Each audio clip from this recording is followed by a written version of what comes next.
Arthur Schopenhauer. El amor. Oh, vosotros los sabios de alta y profunda aencia, que habéis meditado y sabéis dónde, cuándo y cómo se une todo en la naturaleza, el porqué de todos esos amores y besos. Vosotros, sabios sublimes, decídmelo. Poned en el potro vuestro sutil ingenio y decidme dónde, cuándo y cómo me ocurrió amar, por qué me ocurrió amar. Burger. Se está generalmente habituado a ver a los poetas ocuparse en pintar el amor. La pintura del amor es el principal asunto de todas las obras dramáticas, trágicas o cómicas, románticas o clásicas, en las Indias lo mismo que en Europa.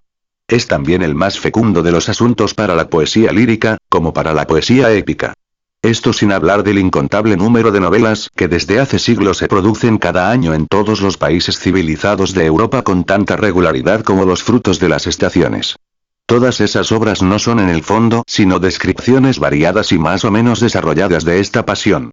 Las pinturas más perfectas, Romeo y Julieta, la nueva Eloísa, Werther, han adquirido una gloria inmortal. Es un gran error decir con la Rochefoucauld que sucede con el amor apasionado como con los espectros, que todo el mundo habla de él y nadie lo ha visto. O bien, negar con Lichtenberg, en su ensayo sobre el poder del amor, la realidad de esta pasión y el que esté conforme con la naturaleza. Porque es imposible concebir que siendo un sentimiento extraño o contrario a la naturaleza humana o un puro capricho, no se cansen de pintarlo los poetas, ni la humanidad de acogerlo con una simpatía inquebrantable, puesto que sin verdad no hay arte cabal. Rien en est beau que lebrai. Lebrai seult est aimable. Boileau. Por otra parte, la experiencia general, aunque no se renueva todos los días, prueba que bajo el imperio de ciertas circunstancias, una inclinación viva y aún gobernable puede crecer y superar por su violencia a todas las demás pasiones, echar a un lado todas las consideraciones, vencer todos los obstáculos con una fuerza y una perseverancia increíbles, hasta el punto de arriesgar sin vacilación la vida por satisfacer su deseo, y hasta perderla si ese deseo es sin esperanza.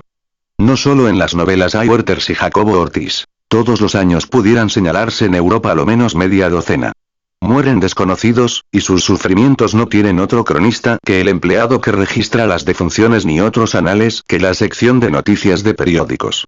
Las personas que leen los diarios franceses e ingleses certificarán la exactitud de esto que afirmo. Pero aún es más grande el número de los individuos a quienes esta pasión conduce al manicomio. Por último, se comprueban cada año diversos casos de doble suicidio, cuando dos amantes desesperados caen víctimas de las circunstancias exteriores que los separan. En cuanto a mí, nunca he comprendido cómo dos seres que se aman y creen hallar en ese amor la felicidad suprema, no prefieren romper violentamente con todas las convenciones sociales y sufrir todo género de vergüenzas, antes que abandonar la vida, renunciando a una aventura más allá de la cual no imaginan que existan otras. En cuanto a los grados inferiores, los ligeros ataques de esa pasión, todo el mundo los tiene a diario ante su vista, y a poco joven que sea uno, la mayor parte del tiempo los tiene también en el corazón. Por tanto, no es lícito dudar de la realidad del amor ni de su importancia. En vez de asombrarse de que un filósofo trate también de apoderarse de esta cuestión, tema eterno para todos los poetas, más bien debiera sorprender que un asunto que representa en la vida humana un papel tan importante haya sido hasta ahora abandonado por los filósofos y se nos presente como materia nueva. De todos los filósofos es Platón quien se ocupó más del amor, sobre todo en el banquete y en Fedro. Lo que dijo acerca de este asunto entra en el dominio de los mitos, fábulas y juegos de ingenio, y sobre todo concierne al amor griego. Lo poco que de él dice Rousseau en el discurso sobre la desigualdad es falso e insuficiente. Kant, en la tercera parte del tratado sobre el sentimiento de lo bello y de lo sublime, toca el amor de una manera harto superficial y a veces inexacta, como quien no es muy ducho en él. Platner, en su Antropología, no res ofrece sino ideas medianas y corrientes. La definición de Spinoza merece citarse a causa de su extremada sencillez amores titillatio, concomitante idea causa externet. Cuarto, Prop. 44 idem. No tengo, pues, que servirme de mis predecesores ni refutarlos. No por los libros, sino por la observación de la vida exterior, es como este asunto se ha impuesto a mí y ha ocupado un puesto por sí mismo en el conjunto de mis consideraciones acerca del mundo. No espero aprobación ni elogio por parte de los enamorados, que naturalmente propenden a expresar con las imágenes más sublimes y más etéreas la intensidad de sus sentimientos. A los tales mi punto de vista les parecerá demasiado físico, harto material, por metafísico y trascendente que sea en el fondo. Antes de juzgarme, que se den cuenta de que el objeto de su amor, o sea la mujer a la cual exaltan hoy en madrigales y sonetos, apenas hubiera obtenido de ellos una mirada si hubiese nacido 18 años antes. Toda inclinación tierna, por etérea que afecte ser, sumerge todas sus raíces en el instinto natural de los sexos, y hasta no es otra cosa más que este instinto especializado, determinado, individualizado por completo. Sentado esto, si se observa el papel importante que representa el amor en todos sus grados y en todos sus matices, no solo en las comedias y novelas, sino también en el mundo real, donde, junto con el amor a la vida, es el más poderoso y el más activo de todos los resortes. Si se piensa en que de continuo ocupa las fuerzas de la parte más joven de la humanidad, que es el fin último de casi todo esfuerzo humano, que tiene una influencia perturbadora sobre los más importantes negocios, que interrumpe a todas horas las ocupaciones más serias, que a veces hace cometer tonterías a los más grandes ingenios, que no tiene escrúpulos en lanzar sus frivolidades a través de las negociaciones diplomáticas y de los trabajos de los sabios, que tiene maña para deslizar sus dulces esquelas y sus mechoncitos de cabellos hasta en las carteras de los ministros y los manuscritos de los filósofos, lo cual no le impide ser a diario el promovedor de los asuntos más malos y embrollados, que rompe las relaciones más preciosas, quiebra los vínculos más sólidos y elige por víctimas ya la vida o la salud, ya la riqueza, la alcurnia o la felicidad, que hace del hombre honrado un hombre sin honor, del fiel un traidor, y que parece ser así como un demonio que se esfuerza en trastornarlo todo, en embrollarlo todo, en destruirlo todo. Entonces estamos prontos a exclamar: ¿por qué tanto ruido? ¿Por qué esos esfuerzos, esos arrebatos, esas ansiedades y esa miseria? Pues no se trata más que de una cosa muy sencilla. Solo se trata, de que cada macho se ayunte con su hembra. ¿Por qué tal futileza ha de representar un papel tan importante e introducir de continuo el trastorno y el desarreglo en la bien ordenada vida de los hombres? Pero ante el pensador serio, el espíritu de la verdad descorre poco a poco el velo de esta respuesta. No se trata de una fruslería. Lejos de eso, la importancia del negocio es igual a la formalidad y al ímpetu de la persecución. El fin definitivo de toda empresa amorosa, lo mismo si se inclina a lo trágico que a lo cómico, es, en realidad, entre los diversos fines de la vida humana, el más grave e importante, y merece la profunda seriedad con que cada uno lo persigue. En efecto, se trata nada menos que de la combinación de la generación próxima. Los actores que entrarán en escena cuando salgamos nosotros, se encontrarán así determinados en su existencia y en su naturaleza por esta pasión tan frívola. Lo mismo que el ser, de esas personas futuras, la naturaleza propia de su carácter, su esencia, depende en absoluto de la elección individual por el amor de los sexos, y se encuentra así irrevocablemente fijada desde todos los puntos de vista.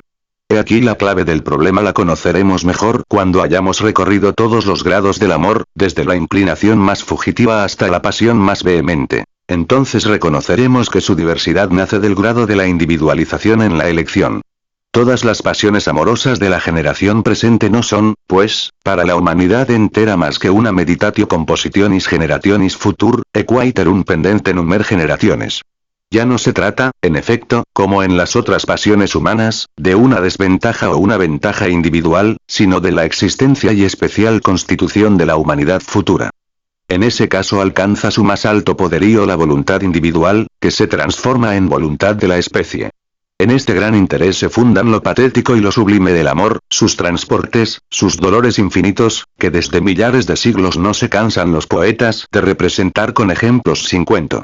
¿Qué otro asunto pudiera aventajar en interés al que atañe al bien o al mal de la especie? Porque el individuo es a la especie lo que la superficie de los cuerpos a los cuerpos mismos.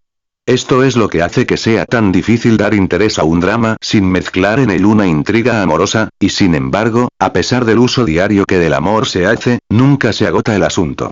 Cuando el instinto de los sexos se manifiesta en la conciencia individual de una manera vaga y genérica, sin determinación precisa, lo que aparece, fuera de todo fenómeno, es la voluntad absoluta, de vivir. Cuando se especializa en un individuo determinado el instinto del amor, esto no es en el fondo más que una misma voluntad que aspira a vivir en un ser nuevo y distinto, exactamente determinado. Y en este caso, el instinto del amor subjetivo ilusiona por completo a la conciencia y sabe muy bien ponerse el antifaz de una admiración objetiva. La naturaleza necesita esa estratagema para lograr sus fines. Por desinteresada e ideal que pueda parecer la admiración por una persona amada, el objetivo final es, en realidad, la creación de un ser nuevo, determinado en su naturaleza. Y lo que lo prueba así, es que el amor no se contenta con un sentimiento recíproco, sino que exige la posesión misma, lo esencial, es decir, el goce físico. La certidumbre de ser amado no puede consolar de la privación de aquella a quien se ama, y en semejante caso, más de un amante se ha saltado la tapa de los sesos. Por el contrario, sucede que no pudiendo ser pagadas con la moneda del amor recíproco, gentes muy enamoradas se contentan con la posesión, es decir, con el goce físico. En este caso se hallan todos los matrimonios contraídos por fuerza, los amores venales o los obtenidos con violencia. El que cierto hijo sea engendrado ese es el fin único y verdadero de toda novela de amor, aunque los enamorados no lo sospechen. La intriga que conduce al desenlace es cosa accesoria. Las almas nobles, sentimentales, tiernamente prendadas, protestarán aquí lo que quieran contra el áspero realismo de mi doctrina. Sus protestas no tienen razón de ser. La constitución y el carácter preciso y determinado de la generación futura, no es un fin infinitamente más elevado, infinitamente más noble que sus sentimientos imposibles y sus quimeras ideales. Y entre todos los fines que se propone la vida humana, ¿puede haber alguno más considerable? Solo él explica los profundos ardores del amor, la gravedad del papel que representa, la importancia que comunica a los más ligeros incidentes. No hay que perder de vista este fin real, si se quiere explicar tantas maniobras, tantos rodeos y esfuerzos, y esos tormentos infinitos para conseguir al ser amado, cuando al pronto parecen tan desproporcionados. Es que la generación venidera, con su determinación absolutamente individual, empuja hacia la existencia a través de esos trabajos y esfuerzos. Es ella misma quien se agita, ya en la elección circunspecta, determinada, pertinaz, que trata de satisfacer ese instinto llamado amor. Es la voluntad de vivir del nuevo individuo que los amantes pueden y desean engendrar. ¿Qué digo? En el entrecruzamiento de sus miradas preñadas de deseos, enciéndese ya una vida nueva, se anuncia un ser futuro. Creación completa y armoniosa. Aspiran a una unión verdadera, a la fusión en un solo ser. Este ser que van a engendrar será como la prolongación de su existencia y la plenitud de ella. En él continúan viviendo reunidas y fusionadas las cualidades hereditarias de los padres. Por el contrario, una antipatía recíproca y tenaz entre un hombre y una mujer joven es señal de que no podrán engendrar sino un ser mal constituido, sin armonía y desgraciado. Por eso Calderón, con profundo sentido, representa a la cruel Semíramis, a quien llama hija del aire, como fruto de una violación, seguida del asesinato del esposo. Esta soberana fuerza, que atrae exclusivamente, uno hacia otro, a dos individuos de sexo diferente, es la voluntad de vivir, manifiesta en toda la especie. Trata de realizarse según sus fines en el hijo que debe nacer de ellos. Tendrá del padre la voluntad o el carácter, de la madre la inteligencia, de ambos la constitución física. Y sin embargo, las facciones reproducirán más bien las del padre, la estatura recordará más bien la de la madre. Si es difícil explicar el carácter enteramente especial y exclusivamente individual de cada hombre, no es menos difícil comprender el sentimiento asimismo particular y exclusivo que arrastra a dos personas una hacia otra. En el fondo esas dos cosas no son más que una sola. La pasión es implícitamente lo que la individualidad es explícitamente. El primer paso hacia la existencia, el verdadero puntum saliens de la vida, es, en realidad, el instante en que nuestros padres comienzan a amarse, y como llevamos dicho, del encuentro y adhesión de sus ardientes miradas. Nace el primer germen del nuevo ser, germen frágil, pronto a desaparecer como todos los gérmenes.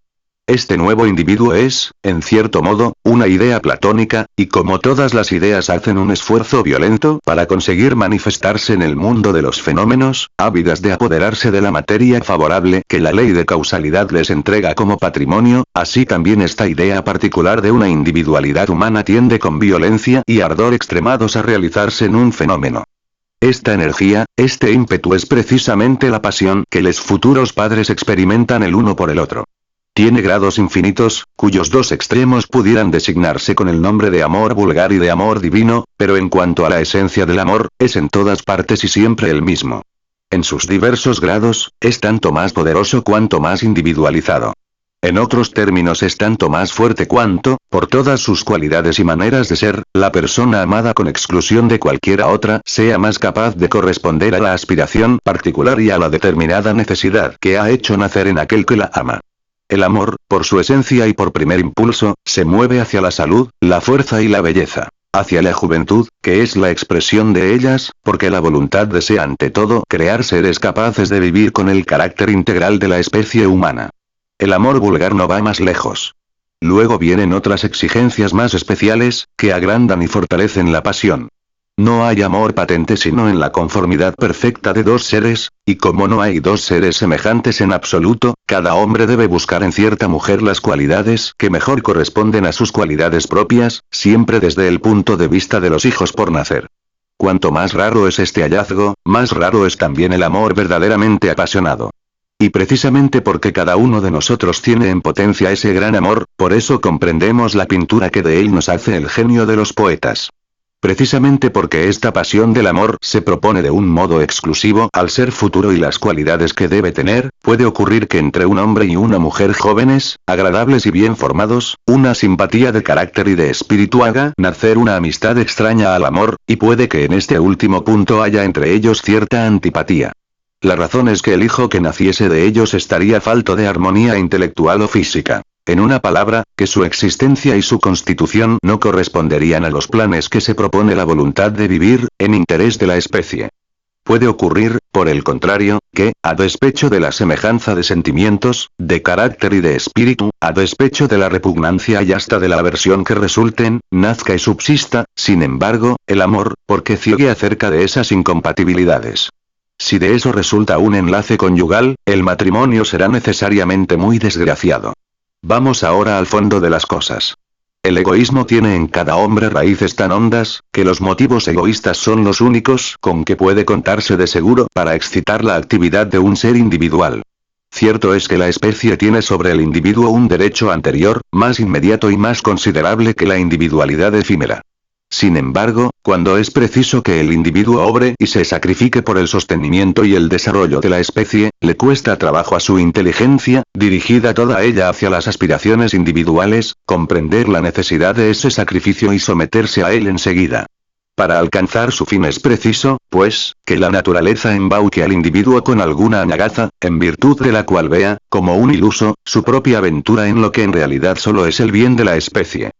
El individuo se hace así esclavo inconsciente de la naturaleza en el momento en que solo cree obedecer a sus propios deseos. Una pura quimera, al punto desvanecida, flota ante sus ojos y le hace obrar. Esta ilusión no es más que el instinto. En la mayoría de los casos representa el sentido de la especie, los intereses de la especie ante la voluntad. Pero como aquí la voluntad se ha hecho individual, debe ser engañada, de tal suerte, que perciba por el sentido del individuo los propósitos que sobre ella tiene el sentido de la especie. Así, cree trabajar en provecho del individuo, al paso que, en realidad, solo trabaja para la especie, en su sentido más estricto. En el animal es donde el instinto representa el mayor papel, y donde mejor pueden observarse sus manifestaciones exteriores.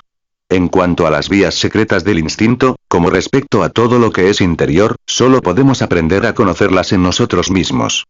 Imaginase que el instinto tiene poco imperio sobre el hombre, o por lo menos que no se manifiesta nada más que en el recién nacido, que trata de coger la teta de su madre. Pero en realidad, hay un instinto muy determinado, muy manifiesto, y sobre todo muy complejo, que nos guía en la elección tan fina, tan seria, tan particular, de la persona a quien se ama, y la posesión de la cual se apetece. Si el placer de los sentidos no ocultase más que la satisfacción de una necesidad imperiosa, sería indiferente la hermosura o la fealdad del otro individuo. La apasionada rebusca de la belleza, el precio que se le concede, la selección que en ello se pone, no conciernen, pues, al interés personal de quien elige, aun cuando así se lo figure él, sino evidentemente al interés del ser futuro, en el que importa mantener lo más posible íntegro y puro el tipo de la especie. 1000 accidentes físicos y 1000 deformidades morales pueden producir una desviación de la figura humana. Sin embargo, el verdadero tipo humano restablécese de nuevo en todas sus partes, gracias a este sentido de la belleza que domina siempre y dirige el instinto de los sexos, sin lo cual el amor no sería más que una necesidad irritante. Así, pues, no hay hombre que en primer término no desee con ardor y no prefiera las más hermosas criaturas, porque realizan el tipo más puro de la especie. Después buscará sobre todo las cualidades que le faltan, o a veces las imperfecciones opuestas a las suyas propias, y que le parecerán bellezas. De ahí proviene, por ejemplo, el que las mujeronas gusten a los hombrecillos y que los rubios amen a las morenas, etc. El entusiasmo vertiginoso que se apodera del hombre a la vista de una mujer cuya hermosura responde a su ideal y hace lucir ante sus ojos el espejismo de la suprema felicidad si se une con ella, no es otra cosa sino el sentido de la especie que reconoce su sello claro y brillante, y que apetecería perpetuarse por ella. Estas consideraciones arrojan viva luz sobre la naturaleza íntima de todo instinto. Como se ve aquí, su papel consiste casi siempre en hacer que el individuo se mueva por el bien de la especie. Porque evidentemente, la solicitud de un insecto por hallar cierta flor, cierto fruto, un excremento o un trozo de carne, o bien, como el ichneumon, la larva de otro insecto para depositar allí sus huevos y no en otra parte ninguna, y su indiferentismo por la dificultad o por el peligro cuando se trata de lograrlo, son muy análogos a la preferencia exclusiva de un hombre por cierta mujer, aquella mujer cuya naturaleza individual se corresponde con la suya.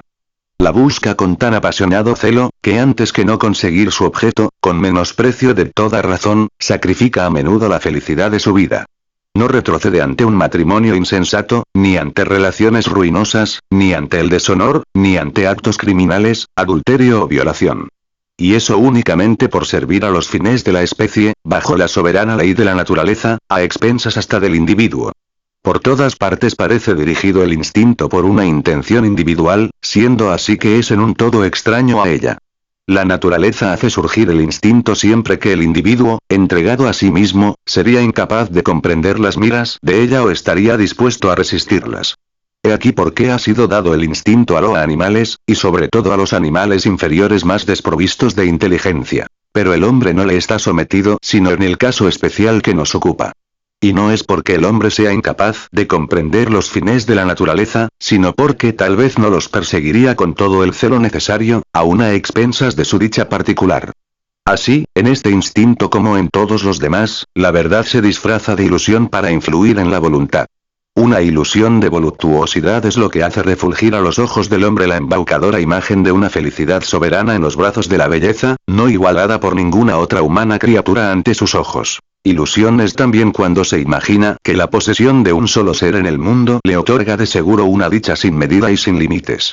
Figúrase que sacrifica afanes y esfuerzos en pro solo de su propio goce, mientras que en realidad no trabaja más que por mantener el tipo integral de la especie, por crear cierto individuo enteramente determinado, que necesita de esa unión para realizarse y llegar a la existencia.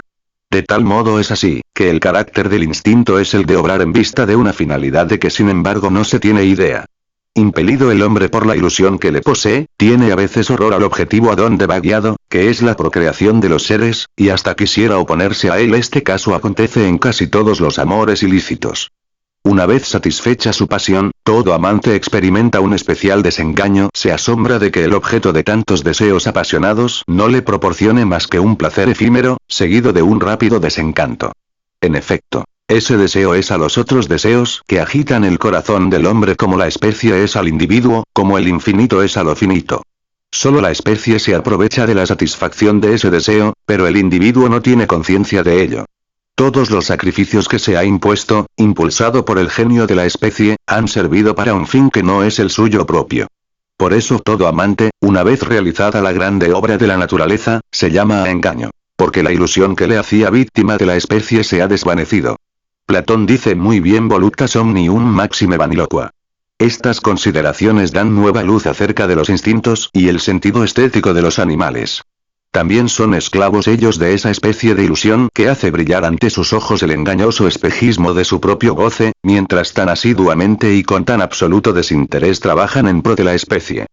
Así fabrica su nido el ave, y así busca el insecto el propicio lugar donde poner sus huevos, o bien se entrega a la caza de una presa de que él mismo no ha de gozar nunca, que solo ha de servir de alimento a las futuras larvas, y la cual coloca junto a los huevos.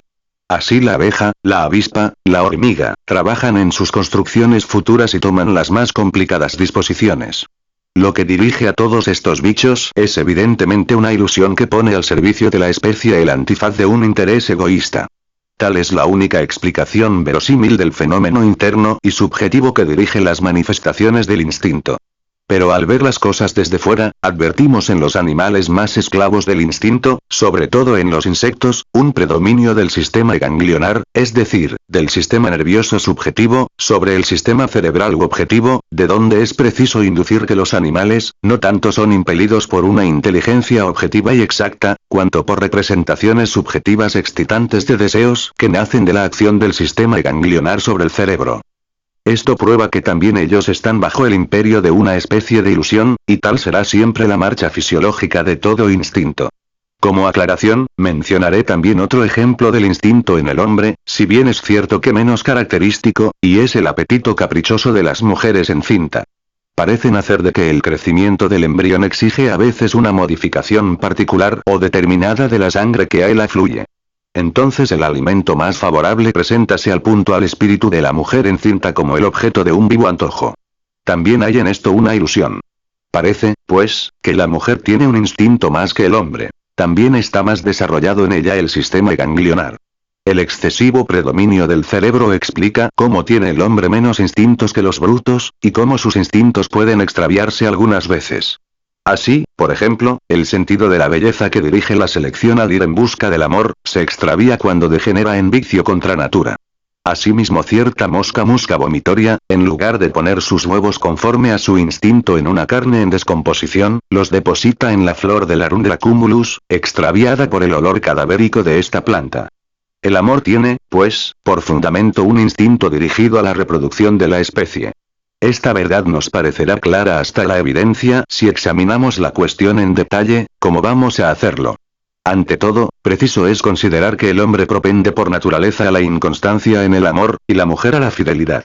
El amor del hombre disminuye de una manera perceptible a partir del instante en que ha obtenido satisfacción. Parece que cualquiera otra mujer tiene más atractivo que la que posee. Aspira al cambio. Por el contrario, el amor de la mujer crece a partir de ese instante. Esto es una consecuencia del objetivo de la naturaleza, que se encamina al sostén, y por tanto al crecimiento más considerable posible de la especie. En efecto, el hombre con facilidad puede engendrar más de 100 hijos en un año, si tiene otras tantas mujeres a su disposición. La mujer, por el contrario, aunque tuviese otros tantos varones a su disposición, no podría dar a luz más que un hijo al año, salvo los gemelos. Por eso anda el hombre siempre en busca de otras mujeres, al paso que la mujer permanece fiel a un solo hombre, porque la naturaleza la impele, por instinto y sin reflexión, a conservar junto a ella a quien debe alimentar y proteger a la futura familia menuda. De aquí resulta que la fidelidad en el matrimonio es artificial para el hombre y natural en la mujer, y por consiguiente a causa de sus consecuencias y por ser contrario a la naturaleza, el adulterio de la mujer es mucho menos perdonable que el del hombre. Quiero llegar al fondo de las cosas y acabar de convenceros, probándoos que por objetivo que pueda parecer el gusto por las mujeres, no es, sin embargo, más que un instinto disfrazado, es decir, el sentido de la especie, que se esfuerza en mantener el tipo de ella. Debemos investigar más de cerca y examinar más especialmente las consideraciones que nos dirigen a perseguir ese placer, aunque hagan extraña figura en una obra filosófica los detalles que vamos a indicar aquí. Estas consideraciones se dividen como sigue: en primer término, las que conciernen directamente al tipo de la especie, es decir, la belleza. Las que atienden a las cualidades psíquicas, y por último las consideraciones puramente relativas, la necesidad de corregir unas por otras las disposiciones particulares y anormales de los dos individuos procreadores. Examinemos por separado cada una de esas divisiones. La primera consideración que nos dirige al simpatizar y elegir es la de la edad.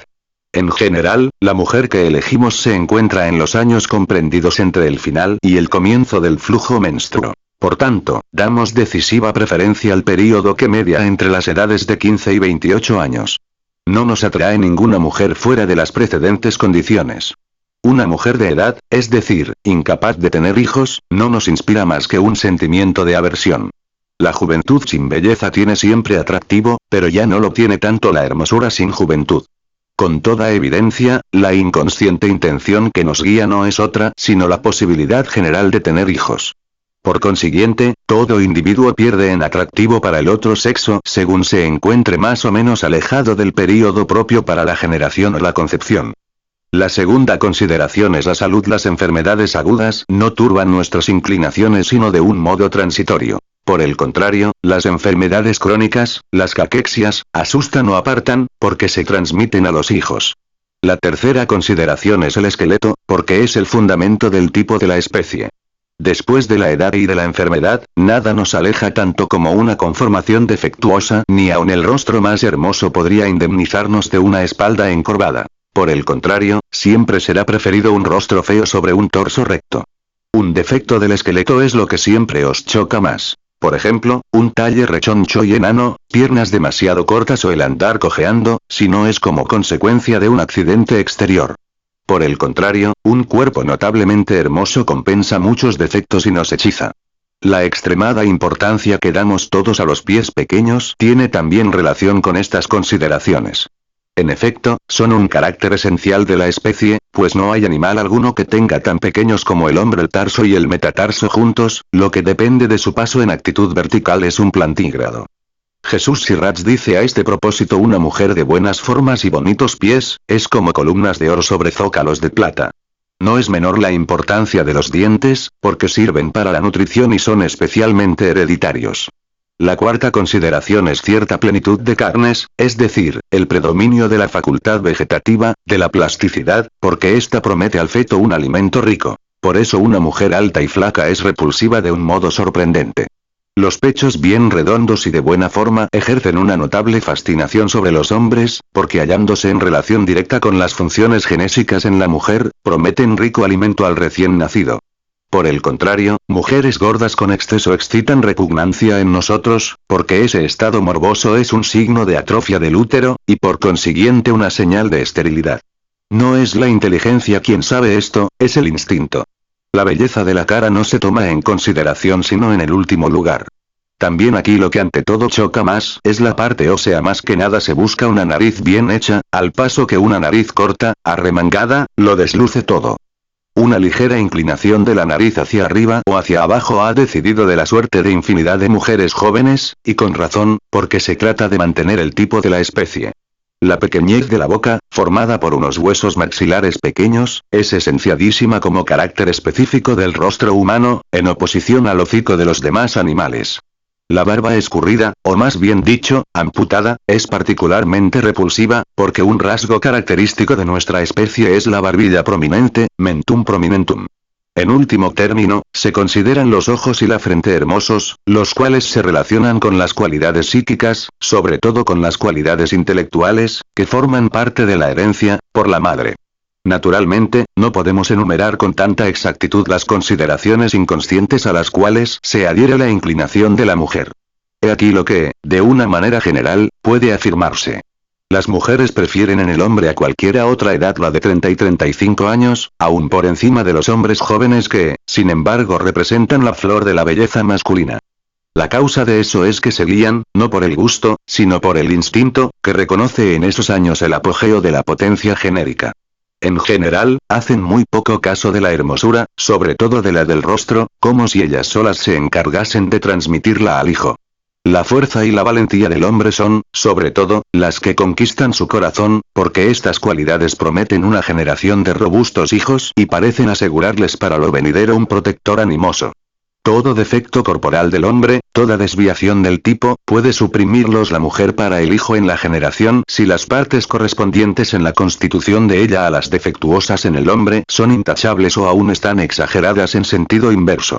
Solo hay que exceptuar las cualidades del hombre peculiares de su sexo y que, por consiguiente, la madre no puede dar al hijo, por ejemplo, la estructura masculina del esqueleto, de anchos hombros, caderas estrechas, piernas rectas, fuerza muscular, valentía, barbas, etc. De aquí procede que a menudo amen las mujeres a hombres feísimos, pero nunca a hombres afeminados, porque no pueden ellas neutralizar semejante defecto.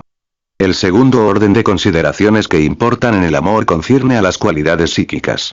Encontraremos aquí que las cualidades del corazón o del carácter en el hombre son las que atraen a la mujer, porque el hijo recibe estas cualidades de su padre.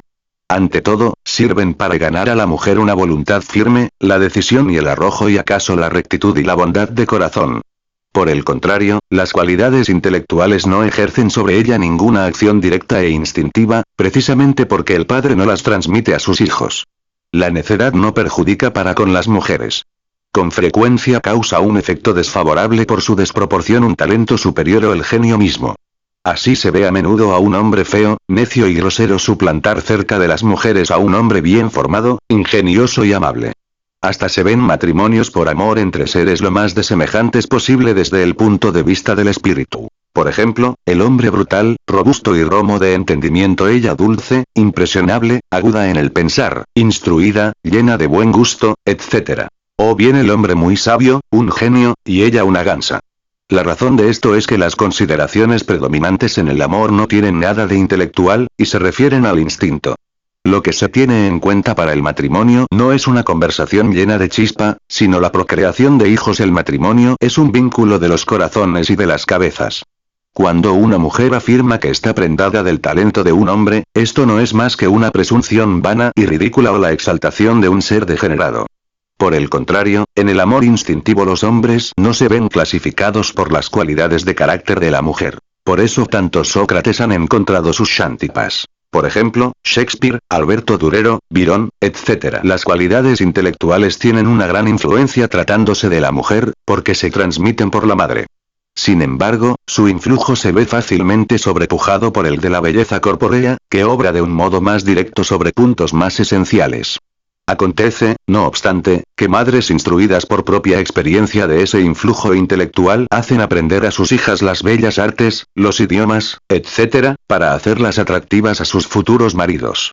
Tratan así de ayudar a la inteligencia por medios artificiales, lo mismo que, si viene al caso, tratan de desarrollar las caderas y el pecho.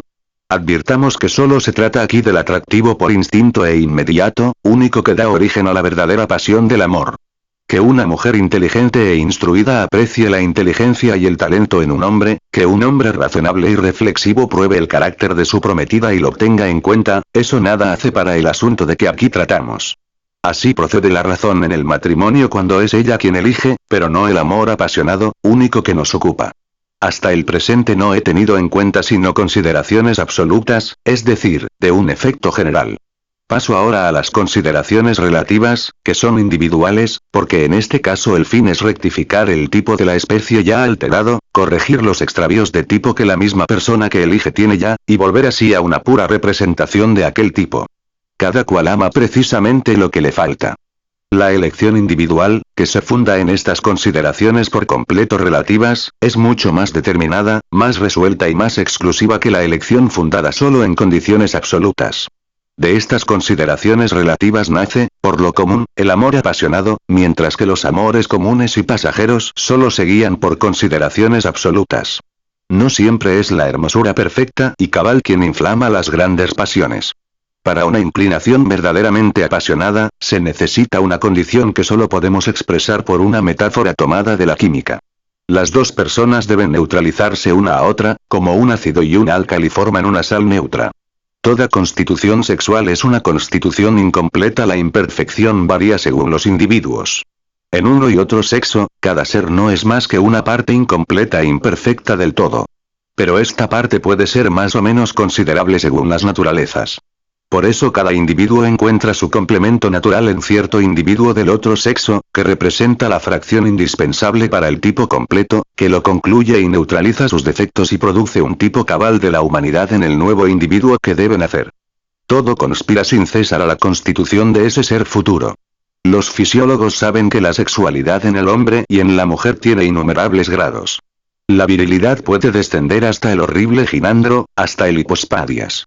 Asimismo hay en las mujeres graciosos andróginos.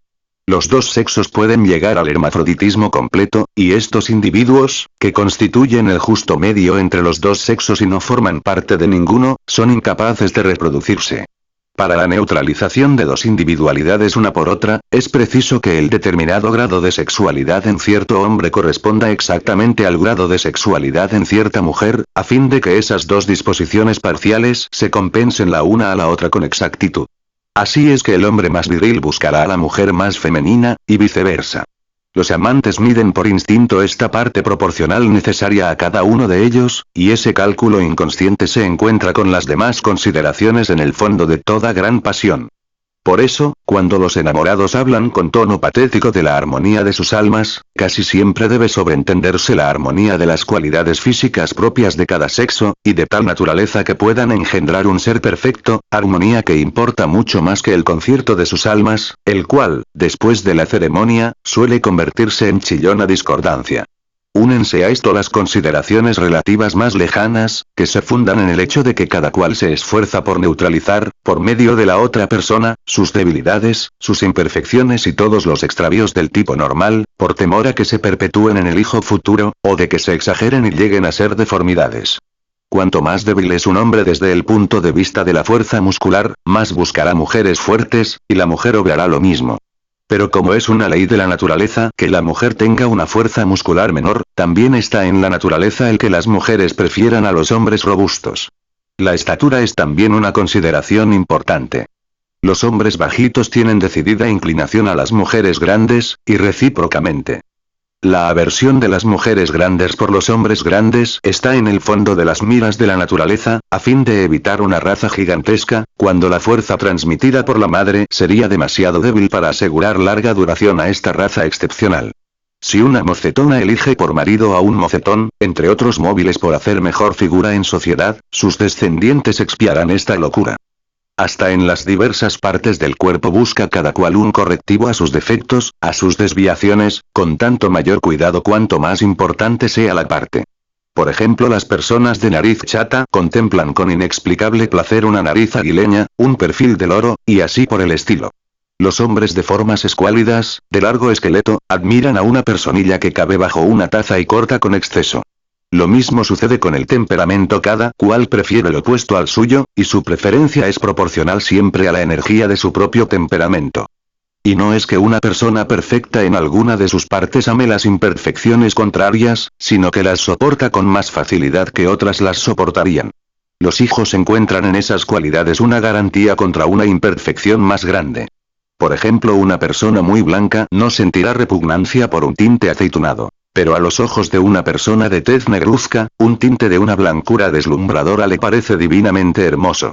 Hay casos excepcionales en que un hombre puede prendarse de una mujer decididamente fea.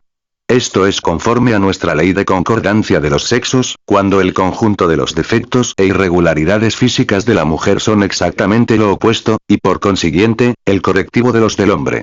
Entonces llega a la pasión, por lo general, a un grado extraordinario. Sin sospecharlo, el individuo obedece en todo esto a una orden superior, la de la especie. De aquí la importancia que otorga a ciertas cosas, las cuales pudieran y debieran serle indiferentes como individuo.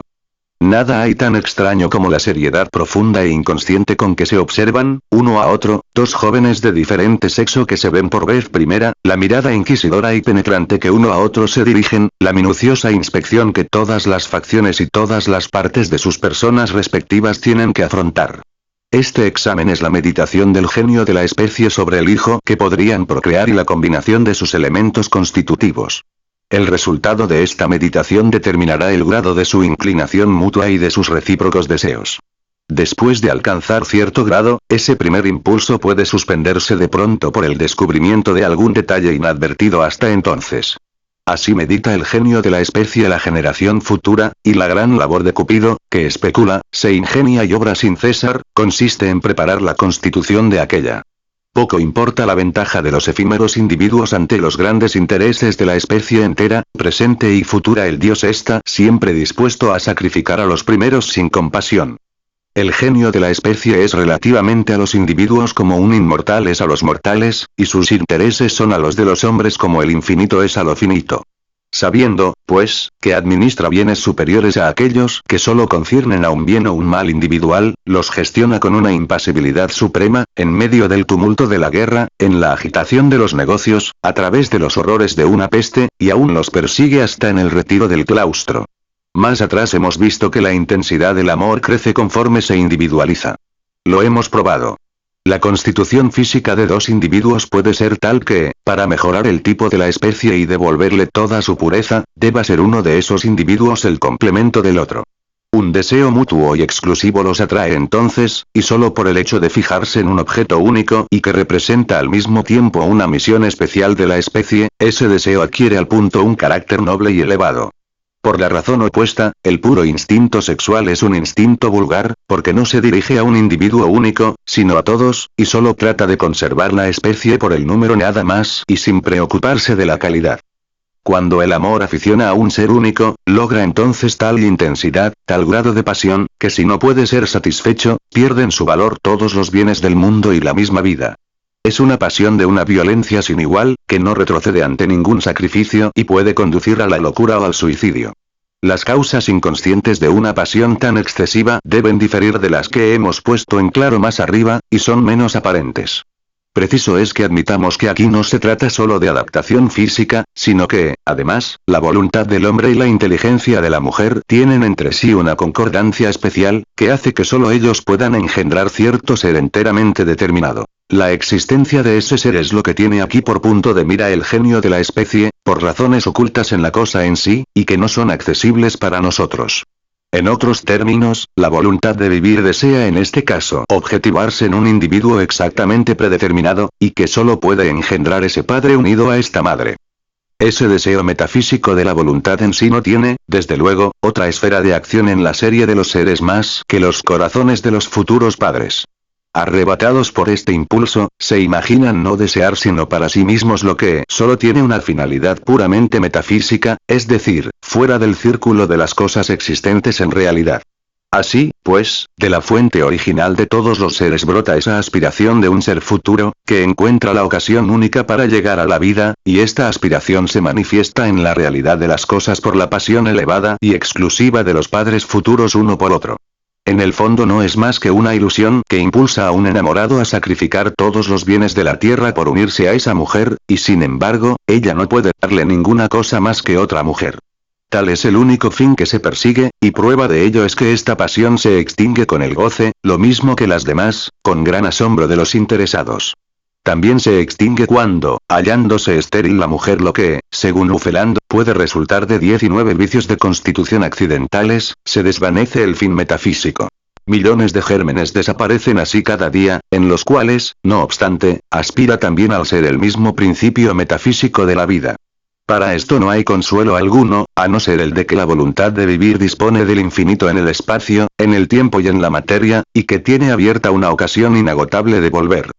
El deseo amoroso, que los poetas de todos los tiempos se esfuerzan por expresar con 1000 formas, sin agotar nunca el asunto, ni siquiera igualarlo. Ese deseo que une a la posesión de cierta mujer la idea de una felicidad infinita y un dolor inexpresable al pensamiento de no poder conseguirla. Ese deseo y este dolor amorosos no pueden tener por principio las necesidades de un individuo efímero. Ese deseo es el suspiro del genio de la especie, quien, para realizar sus propósitos, ve una ocasión única que aprovechar o perder, y exhala hondos gemidos. Solo la especie tiene una vida sin fin, ella sola es capaz de satisfacciones y de dolores infinitos. Pero encuéntranse estos, aprisionados dentro del mezquino pecho de un mortal. ¿Qué tiene de extraño, cuando ese pecho parece estallar y no puede encontrar ninguna expresión que pinte el presentimiento de voluptuosidad o de pena infinitas que le invade? Este es el asunto de toda poesía erótica de un género elevado, de esas metáforas trascendentes que se ciernen muy por encima de las cosas terrenas. Esto es lo que inspiraba a Petrarca, lo que agitaba a los Saint-Grieux, a los Huerter y a los Jacobo Ortiz. Sin eso, serían incomprensibles e inexplicables. Ese precio infinito que los amantes se conceden uno a otro, no puede fundarse en raras cualidades intelectuales o en cualidades objetivas o reales, sencillamente porque los enamorados no se conocen uno a otro con bastante exactitud. Tal era el caso de Petrarca. El espíritu de la especie es el único que de una sola mirada puede ver qué valor tienen los amantes para él y cómo le pueden servir para sus fines. Por eso las grandes pasiones suelen nacer a la primera mirada. Si la pérdida de la mujer amada, sea por obra de un rival o por la de la muerte, causa al amante apasionado un dolor que excede a todos los demás, es precisamente porque este dolor es de una naturaleza trascendente, y no le hiere solo como individuo, sino en la vida de la especie, de la que estaba encargado de realizar la voluntad especial. De aquí proviene que los celos estén tan llenos de tormentos y sean tan feroces, y que el más grande de todos los sacrificios sea el de renunciar a la persona amada. Un héroe se ruborizaría de exhalar quejas vulgares, pero no quejas de amor, porque entonces no es él, es la especie quien se lamenta. En la Gran Zenobia, de Calderón, hay en el segundo acto una escena entre Zenobia y Decio, donde dice cielos. luego tú me quieres. Perdiera 100.000 victorias, volviérame. Etcétera. Aquí, pues, el honor, que hasta entonces superaba a cualquier otro interés, ha sido vencido y puesto en fuga tan pronto como el amor, es decir, el interés de la especie entra en escena y trata de conseguir el triunfo decisivo. Solo ante este interés ceden el honor, el deber y la fidelidad, después de haber resistido a todas las demás tentaciones, hasta a las amenazas de muerte. Asimismo, no hay en la vida privada punto en el cual sea más rara la probidad escrupulosa. Las personas más honestas en lo demás y más rectas la echan aquí a un lado y cometen el adulterio con menosprecio de todo, cuando se apodera de ellas el amor apasionado, es decir, el interés de la especie. Hasta parece que creen tener conciencia de un privilegio superior, tal como los intereses individuales nunca podrían concederlo semejante, precisamente porque obran en interés de la especie. Merece señalarse, desde este punto de vista, el pensamiento de Chamfort cuando un hombre y una mujer tienen uno por otro una pasión violenta, siempre me parece que sean cuales fueren los obstáculos que les separan, marido, padres, etc., los dos amantes son uno de otro por mandato de la naturaleza, que se pertenecen recíprocamente por derecho divino, a pesar de las leyes y convenciones humanas. Si se alzasen protestas contra esta teoría, bastaríanos recordar la asombrosa indulgencia con que en el Evangelio trata Jesús a la mujer adúltera, cuando presume la misma falta en todos los presentes. Desde este mismo punto de vista, la mayor parte del Decamerón parece ser una pura burla, un puro sarcasmo del genio de la especie contra los derechos y los intereses de los individuos, que tira por los suelos. El genio de la especie separa y anonada sin esfuerzo todas las diferencias de alcurnia, todos los obstáculos, todas las barreras sociales.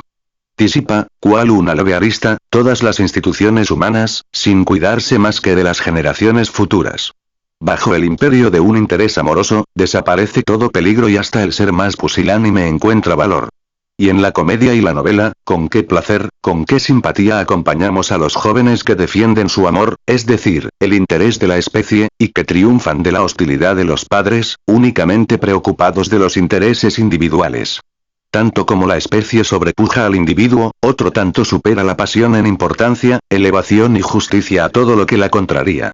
Por eso el asunto fundamental de casi todas las comedias es la entrada en escena del genio de la especie con sus aspiraciones y sus proyectos, amenazando los intereses de los demás personajes de la obra y tratando de sepultar la felicidad de estos. Generalmente lo consigue, y el desenlace, conforme con la justicia poética, satisface al espectador, porque este último comprende que los designios de la especie son muy superiores a los de los individuos. Después del desenlace, sale de allí consolado del todo, dejando victoriosos a los enamorados, asociándose a la ilusión de que han puesto los cimientos de su propia aventura, cuando en realidad no han hecho más que sacrificarla en aras del bien de la especie, a pesar de las previsiones y la oposición de sus padres. En ciertas extrañas comedias se ha tratado de volver las cosas al revés y llevar a buen término la felicidad de los individuos a expensas de los fines de la especie. Pero en este caso, el espectador experimenta el mismo dolor que el genio de la especie, y no podría consolarle la ventaja segura de los individuos. Acuden a mi memoria como ejemplo algunas obras muy conocidas: La reina de 10 años, El casamiento razonable.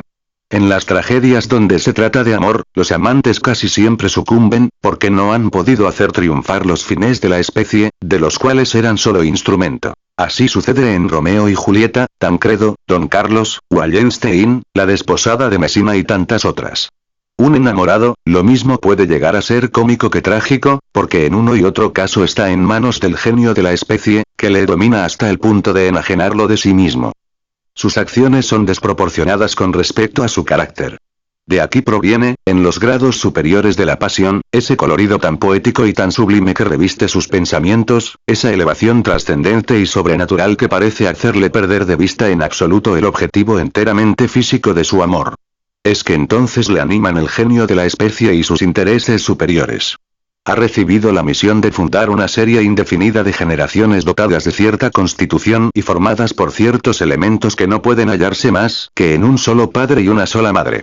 Esta unión, y solo esta, puede dar existencia a la generación determinada que la voluntad de vivir exige expresamente.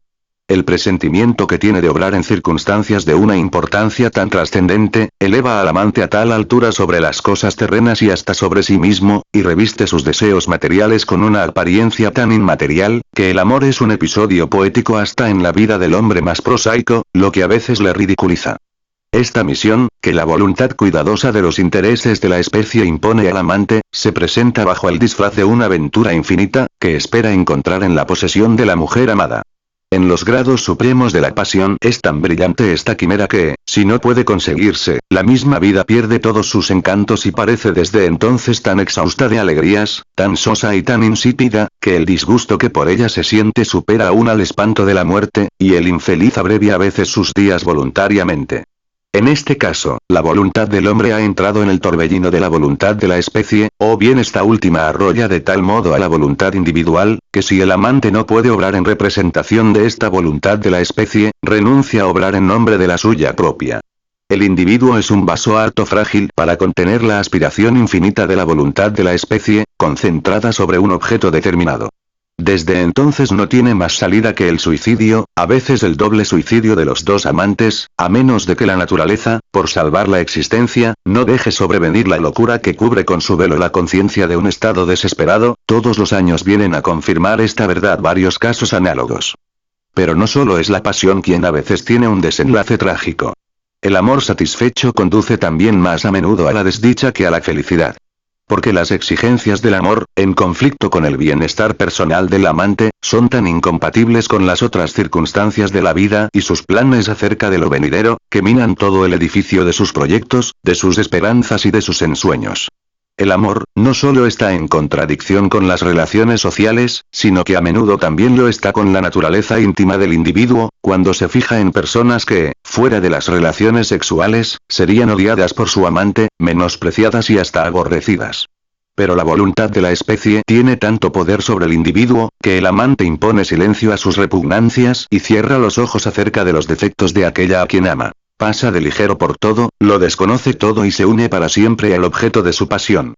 Tanto es lo que le deslumbra esa ilusión, que se desvanece en cuanto queda satisfecha la voluntad de la especie, y que deja tras de sí para toda la vida una compañera a quien se detesta. Solo así se explica que hombres razonables y hasta distinguidos se enlacen con arpías y se casen con perdidas y no comprendan cómo han podido hacer tal elección. He aquí por qué los antiguos representaban el amor con una venda en los ojos. Hasta puede suceder que un enamorado reconozca con claridad los vicios intolerables de temperamento y de carácter en su prometida, que le presagian una vida tormentosa, y hasta puede ocurrir que sufra por eso amargamente, sin tener valor para renunciar a ella. Esto es porque en el fondo no persigue su propio interés, aun cuando se lo imagine, sino el de un tercer individuo que debe nacer de ese amor. Este desinterés, que en todas partes es el sello de la grandeza, da aquí al amor apasionado una apariencia sublime y le hace digno objeto de la poesía. Por último, acontece que el amor se concilia con el odio más violento al ser amado, y por eso lo compara Platón al amor de los lobos a las ovejas. Preséntase este caso cuando un amante apasionado, a pesar de todos los esfuerzos y de todas las súplicas, no puede a ningún precio hacerse escuchar. Enardécele entonces el odio contra la persona amada, llegando hasta el punto de matar a la que quiere y darse luego la muerte. Todos los años se presentan ejemplos de esta clase y se encuentran en los periódicos. Cuánta verdad hay en estos versos de Goethe. Por todo amor despreciado. Por las furias del infierno. Quisiera yo conocer algo más atroz que aquesto. Cuando un amante trata de crueldad la esquivez de su amada o el gusto de ella en hacerle sufrir, esto no es verdaderamente una hipérbole. Hállase, en efecto, bajo la influencia de una inclinación que, análoga al instinto de los insectos, le obliga, a despecho de la razón, a perseguir en absoluto sus fines y descuidar todo lo demás. Más de un Petrarca ha tenido que arrastrar sin esperanza su amor a lo largo de toda su vida, como una cadena de hierro en los pies, y exhalar sus suspiros en la soledad de los bosques.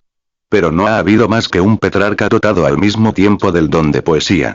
A él se aplican los hermosos versos de Goethe y cuando el hombre en su dolor se calla, me ha dado un Dios que exprese cuánto sufro. El genio de la especie está siempre en guerra con los genios protectores de los individuos. Es su perseguidor y su enemigo, siempre dispuesto a destruir sin cuartel la felicidad personal para lograr sus fines. Se ha visto depender a veces de sus caprichos la salud de naciones enteras. Shakespeare nos da un ejemplo de ello en Enrique VI. En efecto, la especie en donde arraiga nuestro ser tiene sobre nosotros un derecho anterior y más inmediato que el individuo. Sus asuntos son antes que los nuestros. Así lo presintieron los antiguos, cuando personificaron el genio de la especie en Cupido, dios hostil, dios cruel, a pesar de su aire de niño, dios justamente difamado, demonio caprichoso, despótico, y sin embargo, dueño de los dioses y de los hombres. Flechas mortíferas, venda y alas son sus atributos.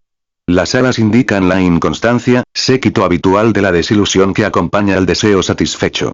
En efecto, como la pasión se funda en una ilusión de felicidad personal, en provecho de la especie, una vez pagado a esta el tributo, al decrecer, la ilusión tiene que disiparse. El genio de la especie, que había tomado posesión del individuo, le abandona de nuevo a su libertad. Desamparado por él, cae en los estrechos límites de su pobreza, y se asombra al ver que después de tantos esfuerzos sublimes, heroicos e infinitos, no le queda más que una vulgar satisfacción de los sentidos. Contra lo que esperaba, no se encuentra más feliz que antes. Advierte que ha sido víctima de los engaños de la voluntad de la especie. Por eso, regla general, cuando Teseo consigue a su Ariadna, la abandona luego. Si hubiese sido satisfecha la pasión de Petrarca, hubiera cesado su canto, como el del ave en cuanto están puestos los huevos en el nido. Notemos al paso que mi metafísica del amor desagradará de seguro a los enamorados que se han dejado coger en el garlito. Si fueran accesibles a la razón, la verdad fundamental que he descubierto les haría capaces más que ninguna otra de dominar su amor. Pero hay que atenerse a la sentencia del antiguo poeta cómico curre sin seneque consilium, neque modum abetullum, eam consilio refiere non potest. Los matrimonios por amor se conciertan en interés de la especie y no en provecho del individuo. Verdad es que los individuos se imaginan que trabajan por su propia dicha. Pero el verdadero fin les es extraño a ellos mismos, puesto que no es más sino la procreación de un ser que solo por ellos es posible. Obedeciendo uno y otro al mismo impulso, naturalmente deben tratar de estar en el mejor acuerdo que puedan. Pero muy a menudo, gracias a esa ilusión instintiva que es la esencia del amor, la pareja así formada se encuentra en todo lo demás en el desacuerdo más ruidoso. Bien se ve esto en cuanto la ilusión se ha desvanecido fatalmente. Ocurre entonces que por lo regular son bastante desgraciados los matrimonios por amor, porque aseguran la felicidad de la generación venidera a expensas de la generación actual. Quien se casa por amores, ha de vivir con dolores, dice el proverbio español. Lo contrario sucede en los matrimonios de conveniencia, concertados la mayor parte de las veces según elección de los padres. Las consideraciones que determinan esta clase de enlaces, cualquiera que pueda ser la naturaleza de ellos, a lo menos tienen alguna realidad, y no pueden desaparecer por sí mismas. Estas consideraciones son capaces de asegurar la ventura de los esposos, pero a expensas de los hijos que deban nacer de ellos, y aún así es problemática esa felicidad. El hombre que al casarse se preocupa más del dinero que de su inclinación, vive más para el individuo que para la especie, lo cual es en absoluto opuesto a la verdad, a la naturaleza, y merece cierto menosprecio. Una joven soltera que, a pesar de los consejos de sus padres, rehúsa la mano de un hombre rico y joven aún y rechaza todas las consideraciones de conveniencia para elegir según su gusto instintivo, hace en aras de la especie el sacrificio de su felicidad individual. Pero precisamente a causa de eso, no puede negársele cierta aprobación, porque ha preferido lo que más importa, y obra según el sentir de la naturaleza o de la especie, hablando con mayor exactitud, al paso que los padres la aconsejaban en el sentir del egoísmo individual. Parece, pues, que al concertarse una boda es preciso sacrificar los intereses de la especie o los del individuo. La mayoría de las veces así sucede. Tan raro es ver las conveniencias y la pasión ir juntas de la mano.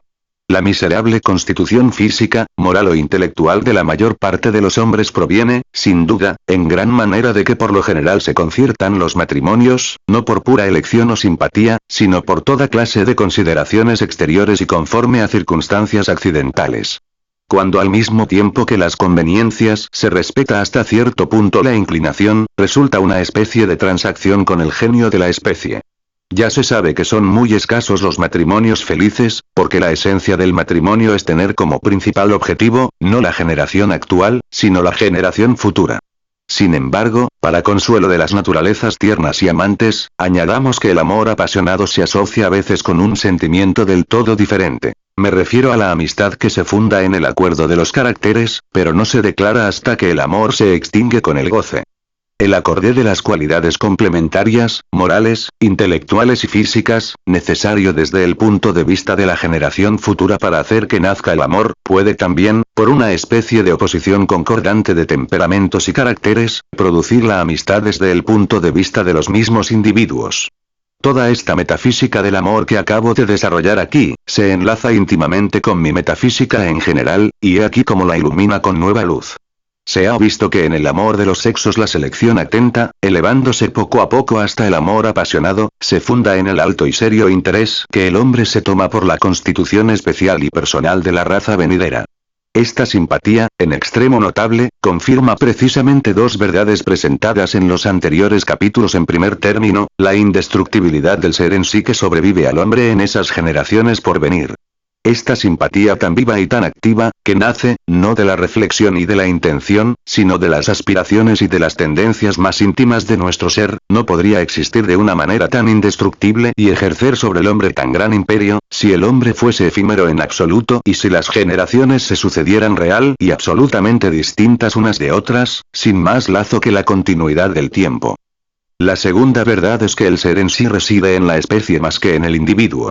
Porque este interés por la constitución especial de la especie, que es el origen de todo comercio amoroso, desde el capricho más fugaz hasta la pasión más seria, es, en verdad, para cada uno el mayor negocio, es decir, aquel cuyo éxito bueno o malo le afecta de la manera más sensible, y de donde le viene, por excelencia, el nombre de negocio del corazón.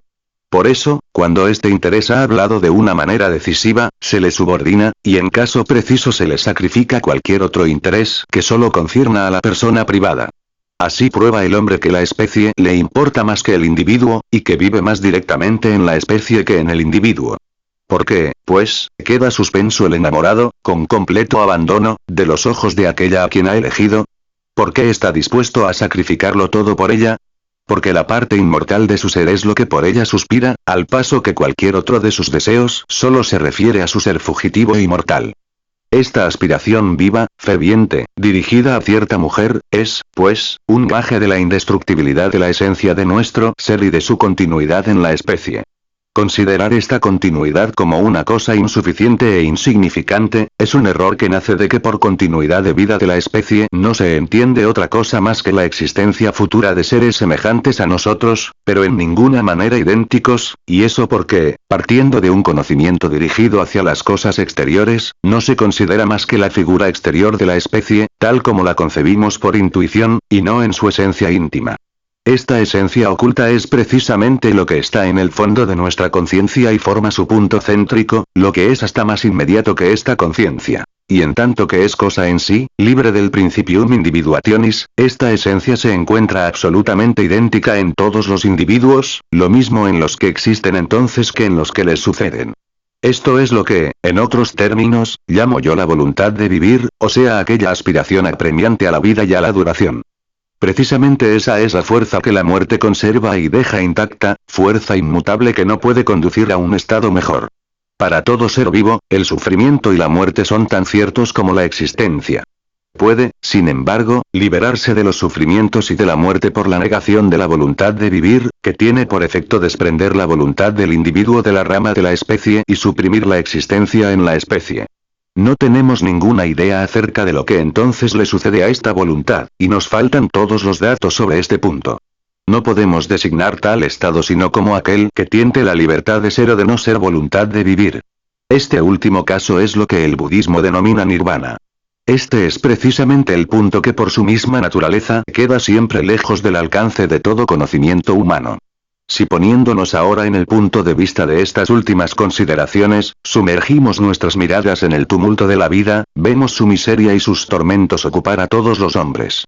Vemos a los hombres reunir todos sus esfuerzos para satisfacer necesidades sin término y preservarse de la miseria de mil aspectos, sin atreverse, no obstante, a esperar otra cosa que la conservación durante corto período de tiempo de esta misma existencia tan atormentada. Y he aquí que, en plena confusión de la lucha, vemos dos amantes cuyas miradas se cruzan llenas de deseos. Pero ¿por qué tanto misterio? ¿Por qué esos pasos temerosos y disimulados? Porque esos amantes son unos traidores que trabajan en secreto para perpetuar toda la miseria y todos los tormentos, que sin ellos tendrían un fin próximo, fin que pretenden hacer vano, cual vano lo hicieron otros antes que ellos. Si el espíritu de la especie, que dirige a dos amantes sin que lo sepan, pudiese hablar por su boca y expresar ideas claras en vez de manifestarse por medio de sentimientos instintivos, la elevada poesía de tal diálogo amatorio, que en el actual lenguaje solo habla con imágenes novelescas y parábolas ideales de aspiraciones infinitas, de presentimientos de una voluptuosidad sin límites, de felicidad inefable, de fidelidad eterna, etc., se manifestaría en la siguiente forma: Daphnis, quisiera regalar un individuo a la generación futura, y creo que tú podrías darle lo que a mí me falta. Chloe, tengo la misma intención, y creo que tú podrías darle lo que yo no tengo. Vamos a ver un momento qué le damos.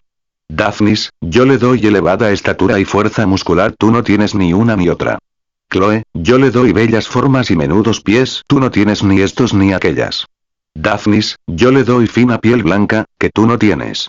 Chloe, yo le doy cabellos negros y ojos negros, tú eres rubio. Daphnis, yo le doy nariz aguileña. Chloe, yo le doy boca chiquita. Daphnis, yo le doy valentía y bondad, que no podrían venirle de ti. Chloe, yo le doy hermosa frente, ingenio e inteligencia, que no podrían venirle de ti. Daphnis, talle derecho, bella dentadura, salud sólida, he aquí lo que recibe de nosotros dos. Realmente, los dos juntos podremos dotar de perfecciones al futuro individuo. Por eso te deseo más que a ninguna otra mujer. Chloe, y yo también te deseo.